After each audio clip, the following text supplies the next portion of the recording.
Hi everyone, this is Advanced Statistics for the Social Sciences. In this lecture, I'll continue describing the framework that we will use for analyzing data this semester. This topic is introduced in your textbook in Chapter 1. Recall that in the last lecture, I introduced this framework, where data can be thought of as some model plus error. Let's talk about how we would actually create a model. We start with the general equation, data equals model plus error. We will say that we have data on a variable y. So y sub I would be data on the variable y for the ith observation. For example, let's say the variable is height in inches. Y6 would be the height for the sixth person in the study. B0 is the model parameter. This is the unknown population value that we will be estimating. The parameter is always going to be a number that we estimate. For example, if we want to create a model of people's height, let's say that B0 is 64. This would mean that we are predicting the height as 64 inches for every single person in our study. Obviously, this wouldn't be a great model because it makes the same prediction for every person in the study, and most people will be taller or shorter than 64 inches.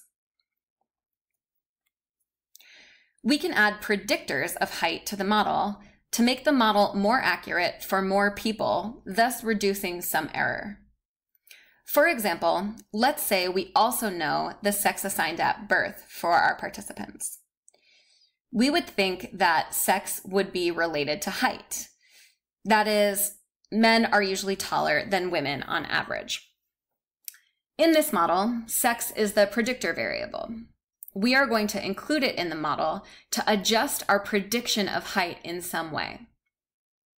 For example, we might have the parameter related to the sex variable set to be 5.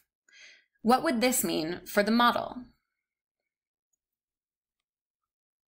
In this example, it's pretty straightforward to see how this model could predict height differently for males and for females. Let's say that sex is a binary variable coded 0 equals female and 1 equals male. We can plug those predictor values into the equation separately for each value of sex. So for females, coded 0, we would multiply the parameter by the value of female, which is 0. 5 times 0 is 0. So the model for females would be height equals 64 plus error. For males, coded 1, we would multiply the parameter by the value of male, which is 1. 5 times 1 is 5, so we would add 64 and 5 to get 69. Then the model for males would be height equals 69 plus error. These are actually the national averages of height in inches for males and females. We could continue adding predictors to improve our model of height using other variables like age, weight, or really anything else we can think of that might influence height. This aligns with our first goal of data analysis, where we add information to a model in order to minimize error. So now we've talked about improving a model by including additional information. So now let's talk about the second goal of data analysis. Essentially, the conflicting goals of data analysis mean that we are trying to both include predictors that improve the model and to not include too many predictors so that we can keep the model relatively simple. To do this, we can compare competing models by calculating the proportional reduction in error. The proportional reduction in error involves comparing two models to determine whether adding additional predictors is worth our while. The compact model will usually represent the null hypothesis. That is, it will be a model hypothesizing no effect, or no effects of interest. The augmented model, or model A, will represent the alternative hypothesis model, and this model will include the additional predicted effects of interest. The compact model, Model C, is simpler. That is, it has fewer parameters than the augmented model, where we add our additional predictors of interest. It is also nested in the augmented model, which simply means that the compact model has a subset of the parameters that the augmented model has.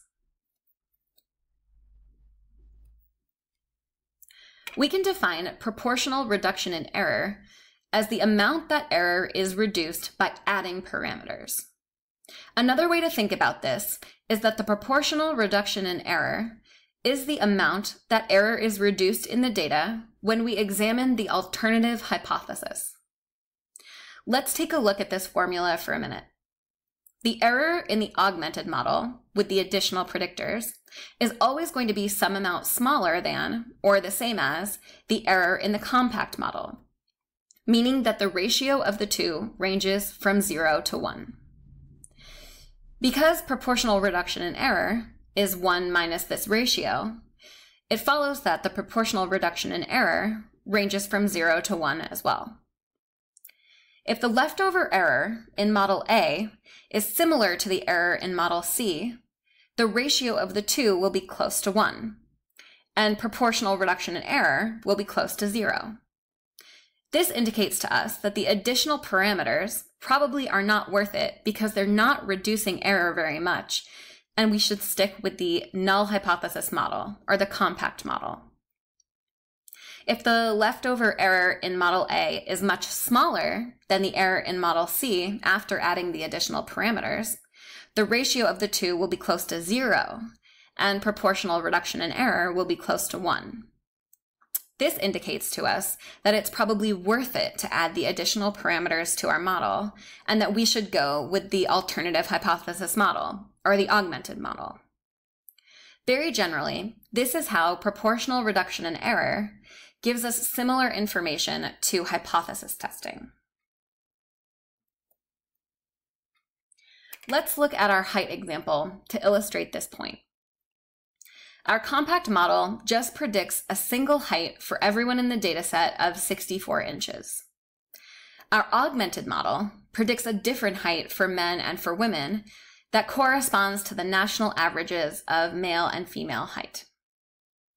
We won't talk about how to calculate error just yet, but let's pretend that error equals 50 for the compact model and error equals 40 for the augmented model.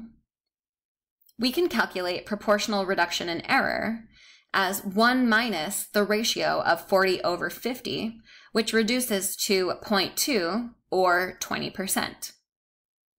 This proportional reduction in error calculation tells us that adding sex to our model of height reduces error in the data by 20%.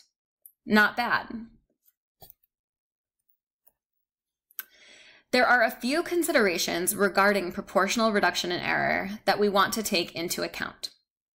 First, a proportional reduction in error of 20% would be better if we only had to include one predictor in the augmented model than if we had to include 5 predictors in the augmented model to achieve that same reduction. This falls in line with our goal of keeping models as simple as possible.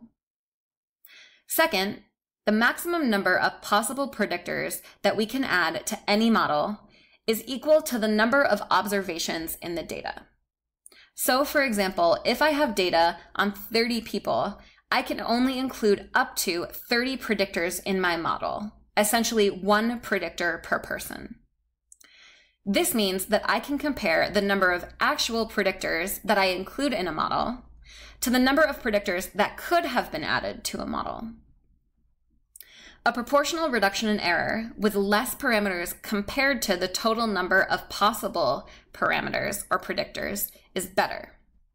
So for example, a proportional reduction in error of 20% with 5 predictors would be better with data on 200 people than data on 7 people. These considerations are important for when we start talking about inferential statistics. Finally, let's review a few notes on notation for talking about models. This is notation that we'll be using throughout the course. The Greek letters on the left represent the true unknown population parameters. Y sub I is the data, betas are the parameters in the model, and we don't know their real values, and epsilon is the error. The Roman and lowercase letters on the right represent the sample level estimates of those parameters calculated from the data. We are making predictions about Y from real data, so our predicted Y is represented by Y hat, the prediction for variable Y. B's are the estimates of the betas calculated from the data, the model parameter estimates.